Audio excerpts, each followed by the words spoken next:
commerce graduates, welcome back to the channel, and today we are going to start a new series related to a new subject, that is business organization and management. तो इससे पहले वाले subjects कहेंगे नहीं देखे हैं, so please channel में जाके उसको चेकआउट कर सकते हैं। प्लेलिस्ट में आपको आपके बीबीए बीकॉम के बहुत सारे सब्जेक्ट जो हैं वो मिल जाएंगे। आज हम इस सब्जेक्ट के साथ स्टार्ट करने वाले हैं। टेलीग्राम इंस्टाग्राम में ज्वाइन कर सकते हैं, पीपीटी आपको वहीं पे मिलेगी टेलीग्राम ग्रुप में, that is commerce group SWNT, right. और इंस्टाग्राम जरूर ज्वाइन करें, वहां पे आपको अपने आप को इम्प्रूव करने के लिए टिप्स रील्स मिलेंगी, ठीक है। सो वहां आप उसको ज्वाइन कर सकते हैं, right. So without any further delay, let's start this video. So now guys, in this part we are going to start with this topic, that is business meaning and characteristic। देखो subject क्या है, business organisation and management. तो हमें देखना है कि business क्या होता है। सबसे पहले बिजनेस का बेसिक कॉन्सेप्ट समझेंगे, फिर हम ऑर्गेनाइजेशन में आएंगे, फिर हम जाएंगे अपने मैनेजमेंट्स के टॉपिक्स पे, ठीक है।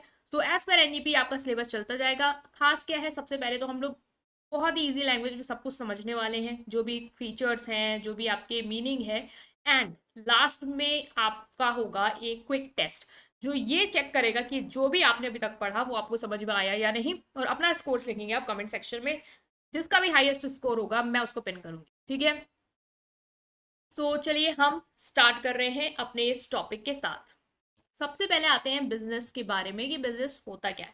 देखो बिजनेस को चाहूँ तो मैं बहुत घसीट सकती हूँ और कहानी बना बना के आपको बता सकती हूँ, but why to waste the time. Paper चल रहे हैं तो शॉर्ट में समझते हैं। देखिए बिजनेस क्या होता है। बिजनेस इज बेसिकली एक वर्ड आ रहा है ना, बिजीनेस। बिजीनेस मीन्स जब आप कह देते हैं ना कि मैं बिजी हूँ, तो लोग कहते हैं कि they are busy in their business. और आपने वर्ड सुना mind your own business, means जो भी आप कर रहे हो उस चीज पे ध्यान दीजिए। सो उस टर्म्स में अगर आप समझो एक आइडियोलॉजी को या उस कॉन्सेप्ट को, तो लोगों का मतलब होता है अगर वो बिजी हैं तो वो कुछ ना कुछ कर रहे हैं, and that is what, that is their business. But अगर हम स्पेसिफिक सेंस की बात करें, हम मैनेजमेंट के सेंस की बात करें, हम एक as a BBA student, as a BCom student हम बात करें कि बिजनेस क्या होता है, ठीक है, जो हम जनरल लाइफ में देखेंगे, वो होता है एक तरीके का ऑक्यूपेशन, ठीक है, एक तरीके का पेशा जिसमें आप रेगुलरली इंगेज हैं। वर्ड याद रखना, रेगुलरली इंगेज। ऐसा नहीं कि आज बस एक एक्टिविटी कर दी, प्रॉफिट कमा लिया, हम कह रहे हैं हम बिजनेस कर रहे हैं, नहीं। बिजनेस एक ऐसा ऑक्यूपेशन है जिसमें आप regularly engage means day by day आप हर दिन क्या कर रहे हैं, डीलिंग कर रहे हैं, परचेज कर रहे हैं, सेल्स कर रहे हैं।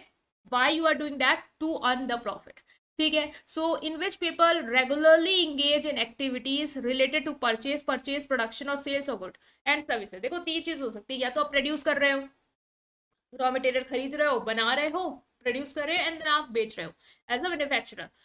आप एज अ रिटेलर या होलसेलर मैन्युफैक्चर से सामान लेके बनाया नहीं आपने, बस बेच रहे हो। परचेज किया और सेल्स कर रहे हो, मीन सिर्फ एक्सचेंज कर रहे हो। तो बिजनेस में सारी एक्टिविटीज आएंगी।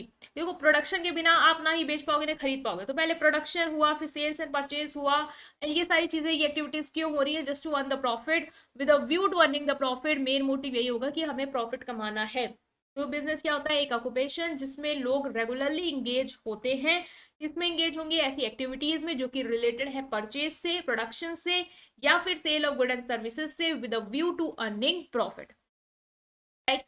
अब हम कैरेक्टरिस्टिक के थ्रू और बिजनेस को डिटेल में समझेंगे, जिससे आपका बिजनेस का कॉन्सेप्ट और क्लियर होगा। देखो कैरेक्टरिस्टिक और बिजनेस एक्टिविटीज की बात की जाए, in order to appreciate how business activities different from other activities in the society, the nature of business is important. देखो अगर आपको ये समझना है कि बिजनेस एक्टिविटी बाकी जो भी एक्टिविटीज है उनसे कैसे डिफरेंट है, तो हमको समझना होगा कि उसके नेचर क्या है। सबसे पहले आपको याद रखना है कि ये इकोनॉमिक एक्टिविटी है। इकोनॉमिक एक्टिविटी और नॉन इकोनॉमिक एक्टिविटी दो तरीके की एक्टिविटीज होती है। इकोनॉमिक एक्टिविटी बेसिकली वो एक्टिविटी है जिसमें आपका मेन मोटिव है उस चीज को परफॉर्म करने का, प्रॉफिट कमाना, मीन्स पैसे बनाना, ठीक है। आप कोई लव, अफेक्शन, एम्पैथी के लिए, चैरिटी के लिए, और मतलब सोसाइटी को सर्व करने के लिए, बस पैसा नहीं कमाना, बस उस चीज के लिए कर रहे हो, तो वो नॉन इकोनॉमिक एक्टिविटी है। इकोनॉमिक एक्टिविटी मीन्स पैसे के लिए जो करी जाती है, मीन्स मेन मोटिव जो है वो आपका है प्रॉफिट कमाना। बाकी सारी चैरिटी, बाकी जो सेवा है वो बाद में देखेंगे। तो बिजनेस क्या है, आपको क्या लगता है बिजनेस क्या है? बिजनेस जो भी कर रहा है वो क्यों कर रहा है, वो इसीलिए कर रहा है ताकि वो पैसा कमा पाए, with the objective of earning profit और livelihood, and not out of love. कोई लव के लिए, आप अफेक्शन के लिए आपको अपनी दुकान के सामान फ्री में नहीं दे रहा है, ठीक है, वो आपसे पैसे ले रहा है उस चीज के, because they are doing the business. So business किस तरीके की एक्टिविटी होती है? Economic activity. याद रखना, ये इसका एक फीचर है कि बिजनेस इकोनॉमिक एक्टिविटी है। इकोनॉमिक एक्टिविटी क्या है मैंने बताया। नेक्स्ट इज प्रोडक्शन और procurement of goods and services. Production और procurement of good and services means क्या, कि यहाँ पे या तो आप गुड एंड सर्विसेज को प्रोड्यूस कर रहे हो, ठीक है, बाद वाले में देख रहे हैं सेल्स एंड एक्सचेंज भी हो रहा है। प्रोडक्शन कौन कर रहा है? जैसे जो भी प्रोड्यूसर है, ठीक है, गुड्स को ऑफर करने से पहले, मतलब कस्टमर को कंजम्पशन के लिए ऑफर करोगे उससे पहले उनको प्रोड्यूस करना तो जरूरी है ना। तो जो भी बिजनेस एंटरप्राइजेस होते हैं वो या तो मैन्युफैक्चर करते हैं गुड्स जिसपे वो डील करते हैं, या तो उनको प्रोड्यूसर से खरीद लेते हैं और फर्दर कस्टमर को सोल्ड कर देते हैं। देखो दो तरीके के लोग होते हैं, एक क्या करते हैं जो प्रोड्यूस करते हैं और बेचते हैं, दूसरे क्या होते हैं जो खुद नहीं बना रहे, वो जो बना रहा है उससे खरीद लेते हैं और कुछ मार्जिन पे दूसरे कस्टमर को बेच देते हैं, ठीक है, ऑफ कोर्स ऐसा ही होता है। तो बिजनेस एंटरप्राइज या तो मैन्युफैक्चरर हो सकते हैं या फिर वो हो सकते हैं जो मैन्युफैक्चरर से खरीद के फर्दर बेच रहे हैं कस्टमर तक। गुड्स में कंसिस्ट ऑफ कंज्यूमेबल आइटम। अब गुड्स होते क्या है? गुड्स कौन कौन से हो सकते हैं? कंज्यूमेबल आइटम्स हो सकते हैं जिसको आप प्रोड्यूस कर रहे हो, बेच रहे हो। कंज्यूमेबल आइटम जो आप डायरेक्टली कंज्यूम करोगे, लाइक शुगर, घी, पेन, नोटबुक, डेली यूज वाले। कैपिटल गुड्स का भी प्रोडक्शन हो सकता है, जैसे मशीनरी, फर्नीचर, इसमें आप ज्यादा से ज्यादा अमाउंट इन्वेस्ट करोगे और ये कैपिटल गुड है, एक बार इंसान खरीद रहा है, दो बार खरीद रहा है, कंजम्पशन पर्पस के लिए बार बार नहीं खरीद रहा उस तरीके से। सर्विसेज हो सकती है, आप सर्विसेज भी प्रोड्यूस कर सकते हो, जैसे banking services, transport services, barber services, right, hair cut services, ये सारी चीजें। सो नेक्स्ट फीचर क्या आया? प्रोडक्शन और procurement of good and services होता है। नेक्स्ट इज सेल्स और exchange of good and services. Sales and exchange basically वही है कि आप चीजों को बेचते और खरीदते हो। डायरेक्टली और इनडायरेक्टली बिजनेस इन्वॉल्व करता है transfer exchange of good and services. If goods are not produce if goods are produced not for the purpose of sale then and for the personal consumption it cannot be called as business activity। ये चीज याद रखना, अगर goods and services को आप produce कर रहे हो अपने खुद के पर्पस के लिए, मींस अपने खुद के पर्सनल कंजम्पशन के लिए, अगर आपने गुड्स बनाया है, ठीक है, उसको आप बेचना नहीं चाहते हो, तो वो आपकी बिजनेस एक्टिविटी का पार्ट नहीं होगी। बिजनेस बेसिकली जो भी चीज बनाता है वो खुद खाने के लिए नहीं बना रहा है, वो कस्टमर को बेचने के पर्पज से बनाता है। जैसे कि अगर फैमिली में फूड कुक होता है तो वो क्यों कर रहे हैं? ताकि खुद खा पाए, इसलिए नहीं कि वो बेच के बिजनेस में। लेकिन अगर आप खाना बना रहे हो और आप बेच रहे हो तो फिर वो क्या कहलाएगा? वो कहलाएगा बिजनेस। तो ये याद रखना कि सेल और exchange of good and services होती है, और अगर प्रोडक्शन हो रहा है बट सेल नहीं हो रही है तो भी वो बिजनेस नहीं कहलाएगा। मतलब पर्सनल कंजम्पशन के लिए अगर आप कुछ प्रोड्यूस कर रहे हो, उसको बेच नहीं रहे हो, तो वो बिजनेस नहीं है। Dealing in good and services on regular basis. Next feature में है कि रेगुलर बेसिस पे आपको गुड एंड सर्विसेज पे डील करना है। एक single transaction of sale and purchase business नहीं बना देता। मान लो आपने क्या किया, आपके पास एक घर में रेडियो पड़ा था पुराना, और आपने क्या किया, उसको जाके बेच दिया मार्केट में, अपने दोस्त को बेच दिया, प्रॉफिट भी कमा लिया। कहोगे प्रॉफिट भी कमा लिया तो ये मेरा बिजनेस हो गया, मैंने बेचा है, मैंने सेल एंड एक्सचेंज की, I have satisfied the condition and I want the profit, but will it call as business? No, because regular dealing नहीं हो रही है। मीन्स रेगुलर बेसिस पे आप जाके रेडियो नहीं बेच रहे हो। अगर आप रेगुलरली रेडियो बेचते रहते अपनी शॉप के थ्रू या अपने घर से भी, तो वो बिजनेस एक्टिविटी कहलाती। तो ये भी फीचर याद रखना है कि रेगुलर बेसिस पे डीलिंग होनी चाहिए। Profit earning, of course main purpose business का है प्रॉफिट अर्न करना। कोई भी बिजनेस लंबे समय तक बिना प्रॉफिट के सरवाइव कर ही नहीं सकता। हो सकता है स्टार्टिंग में आपके पास बैकअप है, आप रन कर रहे हो, सरवाइव कर रहे हो, बट आगे क्या होगा? बंद हो जाओगे, प्रॉफिट नहीं कमा रहे हो, लॉस में जा रहे हो, ऑफ कोर्स बिजनेस बंद होगा। सो बिजनेसमैन के लिए बहुत इंपॉर्टेंट है कि वो सारे एफर्ट्स लगा दे, जितने भी लगा सकता है पॉसिबल एफर्ट्स, ताकि वो अपने प्रॉफिट को मैक्सिमाइज करे। कैसे कर सकता है? सेल्स बढ़ा के या फिर कॉस्ट कट करके, ठीक है। तो प्रॉफिट अर्निंग भी एक बिजनेस का फीचर है। Uncertainty of return. Uncertainty of return क्या मीन्स कि बिजनेस में uncertainty of return होती है, refers to lack of knowledge relating to the amount of money that the business is going to earn in a given period। आपको कैसे पता कि आपका नेक्स्ट मंथ में, आपका मान लो कोई बिजनेस है, उसमें कितनी आप अमाउंट अर्न कर लोगे, कैसे आप अंदाजा लगा सकते हो? ठीक है, रिटर्न का आपको कुछ कंफर्म नहीं होता, एग्जैक्टली इतना ही होगा, हो सकता है ज्यादा, हो सकता है कम हो, वो फ्लैक्चुएट करता रहता है। इसीलिए हम कहते हैं कि बिजनेस में बहुत लोग नहीं जाना चाहते, क्योंकि उनको गारंटी नहीं होती सक्सेस की।